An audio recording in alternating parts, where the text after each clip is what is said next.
Hey there, I'm Lee Ullman here with some big news from the National Young Farmers Coalition. We're partnering with Heritage Radio Network on a special season of The Farm Report.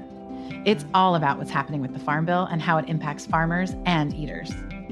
I am growing diversified vegetables on land that's been in our family for 150 years.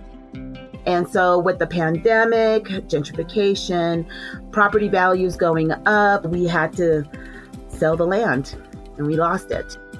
Join us as we uncover the untold stories behind this massive piece of legislation that shapes how we grow our food, what we eat, and so much more.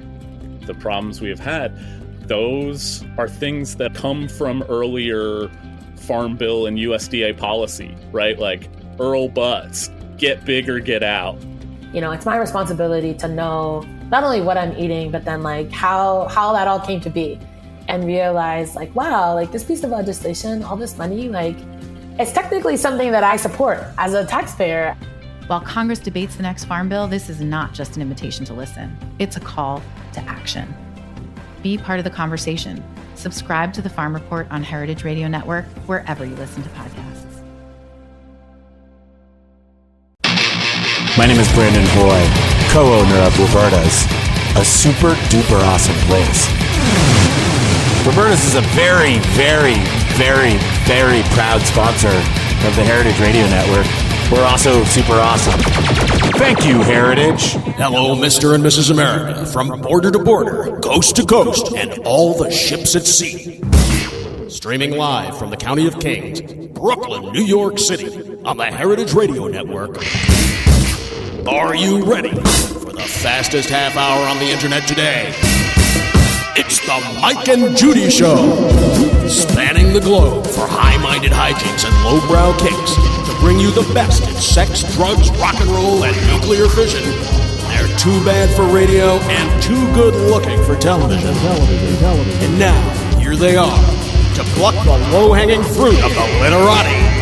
Your hosts, Mike Edison and Judy McGuire. Well, hello, Miss McGuire. Happy St. Patrick's Day, everyone. Is that your sexy St. Patrick's Day voice? It's my sexy fake drunk voice. That was good. Jack's turned on. So Jack Inslee, producer to the Stars, is back today. Joe so Galarraga is out at South by Southwest with his punk rock band, The Big Ups. We're going to hear from them later. So are you hungover today, Judy? Were you out on the street wearing green wigs and face paint? Well, I still have green paint in my ass crack. I did the whole body paint experience, vomiting glitter like a shamrock unicorn out there yesterday. Picking up some green McDonald's with my shakes people. And Jamesons. Yeah, you know, I never do I have less of an urge to drink than on St. Patrick's Day. Agreed. And yet, agreed. I'm drinking water into wine. Yes, well, if I could only learn that trick, maybe I'd be a believer. Last night was a good night to stay off the street. I was around the East Village yesterday when the parade was letting loose, and it was a lot of high school anti-gay kids. Parade. Yeah. Such lovely people, my peeps. Fuck that, you know? Jesus, Mary and Joseph. You know my grandfather owned a bar. You know, it reminds me of my all-time favorite New York Post headline, though, when my people, the Jews, they're not really my people, because these are like the Israel people, which is different than like the New York lox and bagel Jews, and the Groucho Marx and Abby Hoffman Jews, which is the cult to which I belong. But the Israel Pride today, I think it's called Israel Pride, also wouldn't let, gay groups, march with their banner. And the headline on the New York Post was, "Oi, gay." Yes. And, that's a good one. At the time, someone sent it to me. I was living in Spain at the time, and someone mailed it to me. This is pre-internet. And they mailed me this thing. I put it up on my wall and try to explain that to someone who doesn't speak English, because it's a pun in 2 languages. Right. Oi, gay. You got to love the Post for that. For something. And today in the Post, I'm reading about the next nuclear holocaust. And to that end...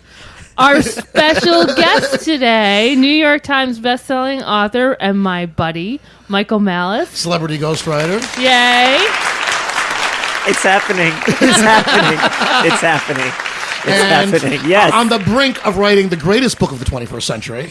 Of all time. Of all time, yeah. I love that it will be the best book of all time. Literally. Will this finally quell the North Korean foreign policy of the United States? That's not quelling anytime soon. I mean, this is going to get bad this is going to get worse before it gets better than the North Korean situation. Well, while we were getting warmed up for the show, we were talking about the dear leader and his son, that lunatic with the bad haircut, that's now threatening to drop bombs. He cuts his own hair because he's scared of barbers. I didn't know that. Kim Jong-un, yes. Well, that's pretty punk. Judy used to cut her own hair, too. Yeah. Did you get that Mo from the Three Stooges look like he has? I did a better job because I used a mirror. I wasn't afraid of mirrors back then.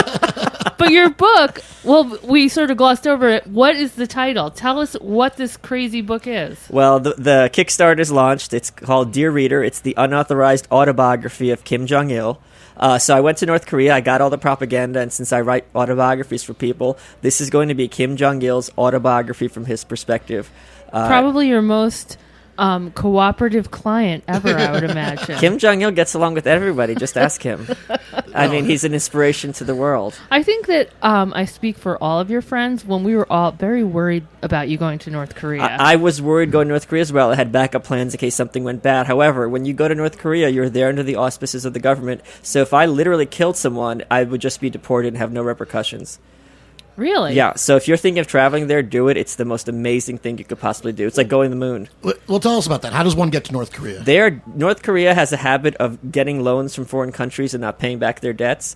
So they're desperate for hard currency. So unlike our country. So they want people to come over. You just got to throw money at them. There's several companies that do this. You just go through Beijing. It's legal to go there. Mm-hmm. It's not legal to go to Cuba, but it's legal to go to North Korea. And you will have the time of your life if you're a nerd at all like me. So you didn't have to be screened or anything? Like you go as a group, and one person from every group gets a phone call to double check. Of course, I didn't say I was an author. The girl from Switzerland was the one who got the call. That was convenient. They're neutral. That's true. Those cowards. Just to say that you guys aren't like some black bag op the. Yeah, well, the whole premise of North Korean culture is that the U.S. imperialists are going to invade and kill them given the moment's hesitation. In fact, the kids in elementary school at night, they go check the school to make sure there's no U.S. spies lurking anywhere to the desks. So it is very much a paranoid country. And, their premise is that, foreigners are always up to no good. And I guess I've proven that true because I went in there to kind of undermine their whole regime. So what did you do while you were there? You visited the nightclubs, the beaches, the brothels. You dined at their finest restaurants. There is a brothel in the hotel that the Chinese run. There's one nightclub called the Diplomats Club, although the Chinese guests had the karaoke room taken, so we couldn't do karaoke. You go see the DMZ, you go see some factories, you go see a fake school, you go see the maternity hospital. But every minute is interesting because everything it's like going another planet back in time. Everything's weird, everything's bizarre. There's no electricity, so you're going in a metropolis that's lit by daylight. Wow. It is so mental. The best I can imagine is back in the day, I was in East Berlin for a little while, and really, when you went on the other side of the wall, we went over, as tourists, they want hard currency, and you go over there and you give them Deutschmarks or American dollars for this script they sell, which is like Monopoly money, and the coins are made out of tin. I mean, really, you could bend them with your teeth, and it's really only good to buy bratwurst and beer. It's really, you're bringing currency. But seriously, when you went across the wall to the other side, everything was in black and white. Yeah. It was in color on the American side, on the other side of Checkpoint Charlie, and it was just gray and dim, and they had the big TV tower that controlled their one TV station, and you knew you were being watched the whole time. It's not that way. And here's the thing. Here's getting all intense and heartbreaking really quick. Is they have like little placemats, and they have plastic flowers, and these people are desperate to have some element of beauty, but at the same time, the best place they can shop is what would be our equivalent of a 99-cent store, which is Chinese imports. So they do have this need, a very human need for beauty, and they try to have it, but they can't. So it's really kind of heartbreaking in that sense. So it's not that black and white way at all. What's North Korean TV like? Do they have like their version of the Gong Show? They have two channels. One is just revolutionary films glorifying the career of the great leader Kim Il Sung. I think I could probably watch that for hours. I think I'd find that very enervating. It would be hypnotic, I think. A little bit repetitive. If it's anything like the books which I'm reading, it's just, just torture. That's the real torture. It's not the concentration camps. It's having to watch this TV channel. Am I right? But they don't have time for TV. This is a nation where every minute of your life is, regimented. So a lot of times these refugees that go to South Korea or go to the U.S., they don't know how to handle having choice. And some people even repatriating back to North Korea because they can't handle a life of choice. They don't know what to do. Well, let me tell you something. Our country country could benefit from a little of that same discipline. From what I'm seeing here at Roberta's today, these kids need a little regimen. That's not funny. We talked about this before. Tell me what happens when someone. I think having gone there, you see these. I mean, your heart. I asked my God what I could send her from the States, and she just said some perfume because she's not allowed to have any in the whole country. So it's stuff like that makes me like. I don't care about anybody. Okay, I'm from the Ayn Rand school, but going to this country, which kills me every time I go to this country, I become a bleeding heart because this woman works 7 days a week, 16 hours a day, and she will never be able to have anything in her life. Not even a bottle of perfume. Right. Period. And they have something called the kachebi, which are the little sparrows, because the kids' parents died in the famine. They don't grow. They have big heads, and they bounce around the countryside looking for food in the ground. And they call them the little sparrows. So this is what kind of how mental we're talking. So. And what happens when someone escapes? What happens to their family? We talked about this before you even left. Right. So North Korea and all of Korea is based on this idea of having pure bloodline. So if you do anything bad, your whole 3 generations of your family is taken to the camps to purify your blood. So if you escape, and the only people who are allowed to leave the country are those who have family members back home. So if you do anything bad, they're going to get taken care of back home. They're hostages. We don't need more of that in America, I don't think. Okay. I'm sorry, Mike. Okay. I'm usually the one making Anne Frank jokes, Okay. and this is the one issue that I'm. Yeah, I didn't see that coming, Michael. Sorry. Here I am trying to take a cheap shot at these hungover hipsters. Like, no, Mike, not funny. So it's bad. I think we have. And just one more thing, and that really drives me crazy about this whole Dennis Rodman stuff. Like, oh, look how wacky these people are. Basketball diplomacy. Yeah, that's such a distraction from what's really going on. The media are falling for it hook, line, and sinker, and North Korea is playing them like a fiddle. So I guess he's not going to be writing the foreword for your book. Dennis Rodman's not writing anything. Well, he's in Vatican City now, I believe. I think he drove the Pope-mobile. No, I'm not kidding. I think he literally drove the Pope-mobile. I'm not kidding at all. I saw him in that flowered blazer.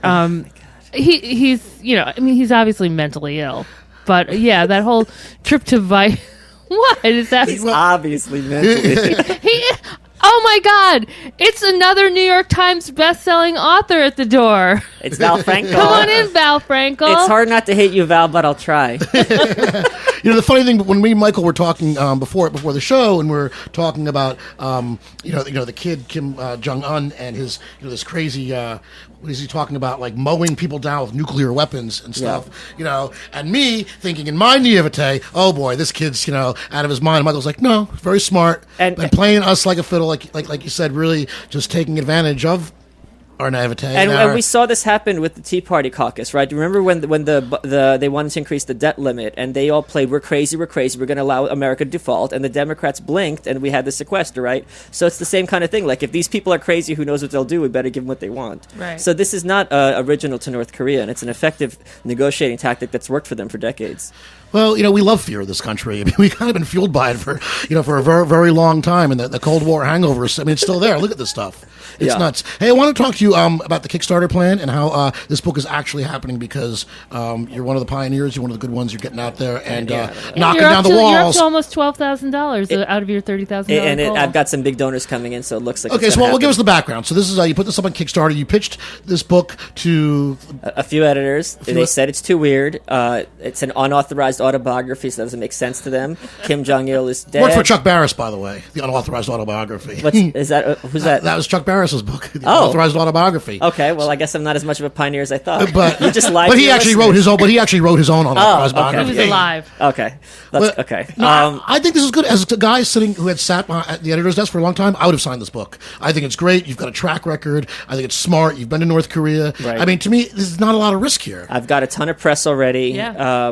I mean, but it's also exciting that we're at a time where you could kind of have ownership of your own book. You have your own publicity, and it's just kind of this kind of proof of concept for the market. And if I can finish this book, have it out in October, if I was doing it through a major publisher, it would be out next October, right, 2014. And North Korea is in the news now. That's exactly right. Yeah, and I think one of the big points of this book is, you're going to get the North Korean perspective, which when you say people are crazy, well, that's just our way of saying I don't understand how you think. They're not random. They're not crazy in the sense of random. They're crazy in the sense of not in touch with reality, but that's very different. And the point I always make is, look, if you're a car salesman and someone comes in and says, if I buy a red car, I'm going to get cancer, are you going to argue with them that you're crazy, or are you going to show them a blue car? So if we want to negotiate with North Korea and get them to do what we want, we don't have to argue with them. We just have to accept their premise as what their premise is and work from there. I see now this whole Kickstarter campaign is just you angling to become the ambassador, the new ambassador of North Korea once we restore diplomatic relationships. Yes, I will be. Oh yeah, that would be a great job for Michael Malice. I've been described as diplomatic on more than one occasion. You've never really? seen it. It worked on you, baby. I took the charm on. I'm right here, ain't I? Okay, anyway. I'm America's sweetheart. And as an ambassador to North Korea, you would probably get access to their karaoke machine. That's what anyone can get. So was there Western music playing there? I mean, that's illegal. Was there No, any no. sign of Western culture at all in North Korea? Oh, they have cell phones now. They all have cell phones. They knew about Gangnam Style, but I guess that's Eastern culture. The guides have some access to Western culture because they're encouraged to be able to ingratiate themselves to us. And so you I sent- taught them a lot of slang, too. I was going to say, tell us some of the slang you introduced to North Korea. It turned out that all my slang is bitchy.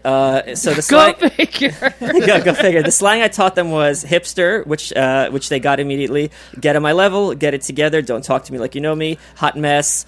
You're a mess, you're a hot mess. Hot tranny mess was a bridge too far.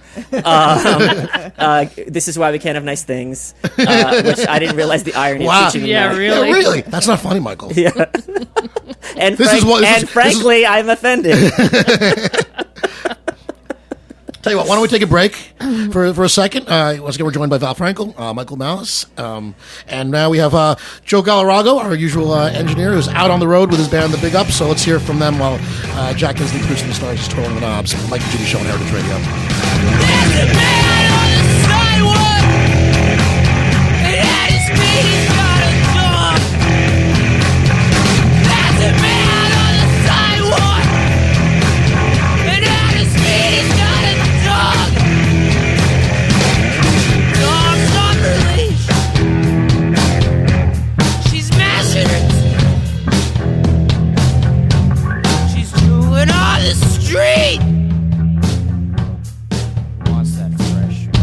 You're listening to Fresh Meat by Big Ups on heritageradionetwork.org. Gonna put you on the ground, and she's coming to tear you down. Put you on the ground. There's a man on the sidewalk, at his feet he's got a dog. There's a man on the sidewalk, at his feet he's got a dog. Dog's on her leash. Gnashing his teeth. Someone on the street wants that fresh meat. And he's coming to tear you down. Gonna put you on the ground. And he's coming to tear you down. Gonna put you on the ground. Well, it's a punk rock St. Patrick's Day here on the Mike and Judy Show. Oh yeah, we should have had some shillelagh music on. God, gross. Little tin whistle for That was ya. our friends, The Big Ups. Well, coming up on our Easter show, Mike and Judy Music Spectacular. yeah, which Val's daughter is going to be part of. Val's daughter, the YouTube sensation. She is a sub-viral sensation. Nearly 400,000 listeners. That's right. And many thousands of subscribers. She's a sensation in the land of smiles, Thailand, a neighbor of North Korea. A nicer neighbor. You know, until this month, I thought Thailand was an island archipelago. I'm not embarrassed to say it. Isn't that I scary? think you're thinking of Micronesia. I was thinking Philippines. You can still be the ambassador to North Korea. It's okay. we'll blow Thailand off the map. It's fine. Yeah, I could be more trolling CPAC this week for notes. Oh, God, CPAC. Oh, my God. Do not get me started. You probably could have got some Kickstarter donors over there. They I would want think. war. I'm not friends with these people. They would have given lots of money to see your book done right. I No, think. they would give lots of money to kill people for no reason. They're horrible people. Well, yeah. So how is the Kickstarter campaign coming up? The Kickstarter is doing great. I got a ton of press, Forbes, Wired, North Korean News. Which just goes to say Did you get again, any this is a North great Korean fucking donors? idea. North Korea liked the book cover on Instagram, which freaked me the hell out. They're watching you. I don't. North Korea? Well, they're aware of this book. There's no question they are because it was on NorthKoreanNews.org. So, and which they read religiously. Ha ha ha. But it's. I know that I'm on their radar screen. Hopefully not literally. Yeah, I mean, what possible repercussions? I mean, you're not going to go back there again. I I'm can't go. No, assuming. I can't go back there. I'm probably going to end up getting a gun in the near future. Yeah, too. that horse has left the barn. These people have tried to. These people have blown up planes. They've tried to kill the South Korean prime minister more than one occasion. You know, they're not a joke whatsoever. They've got agents all over. They've kidnapped many people from Japan and just brought them to North Korea. And Kim Jong-il even greeted them on the beach, like, welcome here. And he publicly apologized to the Japanese prime minister about this and admitted it. So this isn't even some kind of weird propaganda against them. Do you fear for your life? It's what's the harm to kind of defend myself? You know what I mean? Like this is like heresy for them. If you have a newspaper with Kim Jong Un's picture on the floor, you can go to the concentration camp. That's how seriously they take it over there. Jesus. So I don't know I don't know what would happen. It's like the equivalent of piss Christ, I guess. Yeah, but I mean, even Giuliani wasn't that much of a. Giuliani had armed guards with him all the time. Yeah. That's for damn sure. But I don't think he never, shot Andre Serrano. Well, can we compromise with having a comb over? Is that I'm all for it. I think you should have an entire posse. Yeah. I think you should have, you have a thick thatch of hair. You have no need for thatch. Interesting. You're saying my hair's Thatcher-like? Big ups to Maggie T. Michael hates the Irish. I do not hate the Irish. Boy, I have disdain for the Irish. That'll get you on someone's list pretty quick, too. Yeah, some drunk's list. Did you guys ask Michael why North Korea? Why this story? In all seriousness, it's because I'm Jewish and I was born in the Soviet Union, just like Kim Jong-il. So I've got this kind of... Those are two reasons I could have been... He's Jewish? I am. I got my nose. No, he's Jewish. Kim Jong-il's No, Jewish? he was born in the Soviet Union. I know that, but you said he's just like some Jewish. Yeah. Okay, never mind. And frankly, no. So, oh my god. So those are two reasons I could have been in these camps. So I mean, you could see them on Google Earth. No one really wants to talk about it. It's too intense. It's too real. So I'm like, look, if I can run my mouth and kind of move the needle a little bit over there, and good things will happen, that's a great thing. I think. Do you think that they will? These regimes are so unstable. It's like the Arab Spring, Libya, Romania. Mm-hmm. It could be a dominoes effect. And even if it's just awareness here. Yeah, I mean, a lot of people don't know about what's happening in North Korea. And if I'm the one who kind of even a little bit makes change, I'll be the greatest person you've ever met. So eat it. The greatest person in the universe. No, that's Kim Jong-il. Well, Kim Il-sung, technically. What do you think of the whole Dennis Rodman thing? I thought it was reprehensible. Yeah. For him to be carrying water for this guy to tell the president, oh, he's waiting for your call, F you. And for him to go on Sunday morning and be like, we've got a lot of prisons here. What's the difference? What's the difference? Well, we don't have children beaten to death because they're stealing grains of corn. That's the difference. I'm really shocked at just the lack of outrage of this. I mean, people are still going to be talking about Jane Fonda, conservatives, for the next 30 years. Right. And, here's Dennis Rodman. I guess maybe because we don't take him seriously. He's not seen as, he has no intellectual heft at all. He has no gravitas. He's just kind of a clown. He's a clown, and then so is Kim Jong-un, and they're seen. Although he did pull down a lot of rebounds with the Bulls. Well, I mean, the point I always make is he's a clown, but so is the Joker, and no one's talking about the bodies behind him. So that's really how to look at it. God, I'm getting so intense on Sunday morning. I know.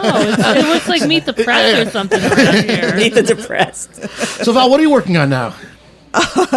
I'm working on things I can't totally talk about. Oh, just like more top secret stuff. You guys are like the Manchurian authors, That's Chinese. I'm just waiting for the bell to go off and you to assassinate. Kim Il-sung started Manchuria. Assassinate Jack the Engineer. Did you guys read, by any chance, there was an article on Salon yesterday about a guy who was an Amazon self-published bestseller. Yes.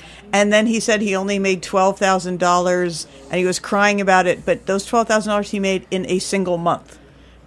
I don't think anybody would have a problem with that. He only sold 4,000 books, too. In a month. So he was a bestseller. What, you're saying the book spiked and then Yeah, but it it seemed to me that it was 4,000 copies in a single month.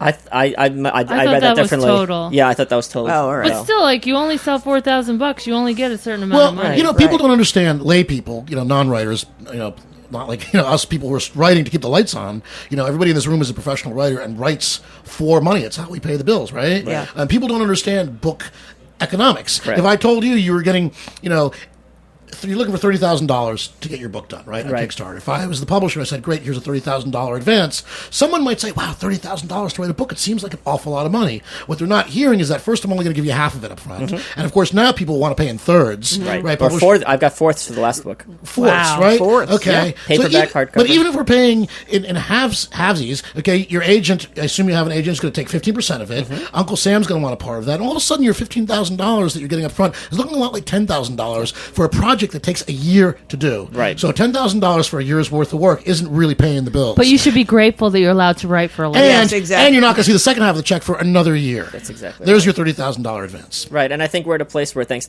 like Kickstarter that we're changing that, where Yeah. you're going to have the self-ownership and get out faster, and the audience is kind of paying for the book effectively as a pre-order, so it works in that sense. And frankly, this is a proof of concept for the publisher, so maybe I'll get a bigger advance next time, although I don't think I'd go that route. Now, what if I came in and said to you, hey, You would Michael, never do I wanna- another traditional publishing? I mean, I would. I don't know. I'm not saying never, but I'm saying if I can do this again for like my Anne Frank sequel, why not? I'm a smart editor. I'm sitting here. I'm looking Your at your Kickstarter Anne thing. I'm Frank seeing your thing? clips. Anne Frank 2, the final solution wasn't. Oh my god! It's happening. See, I told you I'm not sensitive. Forget that ambassadorship. Not happening. So if I were some about smart, Germany? if I were some savvy editor, and I'm seeing your Kickstarter thing, and I'm reading about you in Forbes and here and there, because to me that just says this is a great idea. But the amount of publicity, and I call you up and say, you know what, I like this. I want to give you the $30,000 advance to do your book. Right. And you tell me? I'm saying no. I've had the $30,000 in pocket. What are you giving me? And there are no savvy. The savvy editors are shackled by, they got their whole. They have to go forward of a board. Then they have to deal with the publicist. And why am I losing a year of my life when I could have this now for the same amount of money? It makes It's no true. sense. The days of one editor saying, this is my passion project, are over. There are no more passion projects. There are only decisions made by committee based on what marketing says. That's right. Ayn Rand, your hero and mine, the Fountainhead was rejected by her. Okay, you're back to being in line for the ambassadorship. Those people love that shit. Her editor, wanted the book. The boss said no, and the editor said, "If this isn't the book for you, I'm not the editor for you." And it got signed on all those grounds. That would never happen now. Mm-hmm. Well, when I signed my first contract with FSG, they told me we don't sign books, Mike. We sign writers. That's really what I wanted to hear. That's a great line. I loved my editor. They were very serious. They were all full of drinking shit. the literary Kool-Aid Or they were over there. delusional. Well, They might have meant it, but they meant it. But then 2008 happened, and things got weird, and it's all of a sudden it stopped being Farrar, Straus, Giroux, and it started being Macmillan really fucking fast. And how many authors do we know, and rock and roll bands whose first couple records didn't make it, but the record company or the book publisher stuck with them and broke them big time on the third? Look at Bruce Springsteen. I was just gonna point Bruce out Springsteen, Jersey's whose first two favorite son. records really didn't make a lot of noise, and what company now would stick with a guy like that?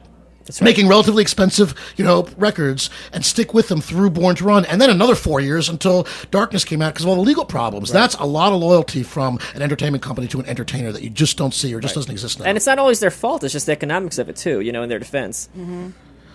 Yeah, I mean, you have to even more than writing a good proposal is like the marketing part of the proposal is the most important part. Right. Now. And any industry, you're like, why am I sticking my neck out? Like, you're not going to take a risky stock or risky house. So why am I going to take a risk on a weird book? Is their thinking? Well, I think you don't take risks. You don't get the big payoff either. If you play everything safe, sure you might get your 5% return. Everything might break even. Everybody, salaries are paid. The lights stay on. But if you don't take a risk, you're never going to have the big breakout. Sure, but as an editor, there's no incentive for me to take that big risk because if I don't get the big breakout, it's fine. You know what I mean? I can just plod along and just have my average returns, and then I'm earning my keep. Right. The big risk to be taken has to be taken by the author, and like a Kickstarter campaign, like Michael is doing. And I think that's the future of risk taking. Right. Yeah, I mean, my whole opinion on Kickstarter projects has changed completely in the last year because I used to think like, oh, come on, you can't get a traditional publisher. Now that I see like how useless traditional publishers are and how much the author has to do of the publicity and marketing anyway, why not just lay it out and hire a copy editor? And one really good point, which I only realized after launching this is a public proof that you can take a project from soup to nuts and deliver. And that's a very, very big deal to establish in any kind of business environment. Mm-hmm. Yes, you had to prove that you can walk and talk at the same time. Yeah. Well, I think problem with the Kickstarter models, we've seen a lot of panhandling done on Kickstarter by people who can't deliver like you can, people who are less than professional and they want to get their records done, and or they people who feel entitled that people should give them money for things, and that does kind of poison the pond a little bit. That's absolutely true. Of course, you being a future ambassador, I want to back this pony. Well, thank you. It's because I want to become the hot dog king of North Korea. I want to go and open like a Jewish deli in North Korea. Ooh, they're anti-Semites there. You know, when they found out, they're gonna love my kreplach. What happened when they found out you were Jewish? When I said I was Jewish, my guide kind of like tensed up and did a double take. I think she was expecting me to be rubbing my hands and having a big bag with the dollar sign on it. And your horns. And the nose. Like, what? Yeah. And they're very racist, too. So any racist joke you have, just replace it with Japanese, and they'll think you're hilarious. Yeah, it was great. Once again, the fastest half hour on the internet, Miss McGuire. Our St. Patrick's Day episode. Before we go, though, for anybody who still wants to throw some money at you, Michael, and be part of this revolution, go to KimJongIlBook.com. Thank you. And Val, next time you're going to tell us what you're working on, right? Yes, I will. All right. Well, we'll see. I'm managing my teenage daughter. Yeah, you better get her. She has ads now. She does, and she's selling her music on Bandcamp. Man, Nice. if I only put ads on that Bong Guitar video, I'd have, I don't know, hundreds by now. Well, next week is our big Passover Palm Sunday extravaganza. Oh, I cannot wait. We've got Rachel Shukart and my favorite Jew, Aaron Lefkov, who's the trafe master of the Gowanus Canal. All right, for Mike and Judy and Michael and Val, see you next week. Bye.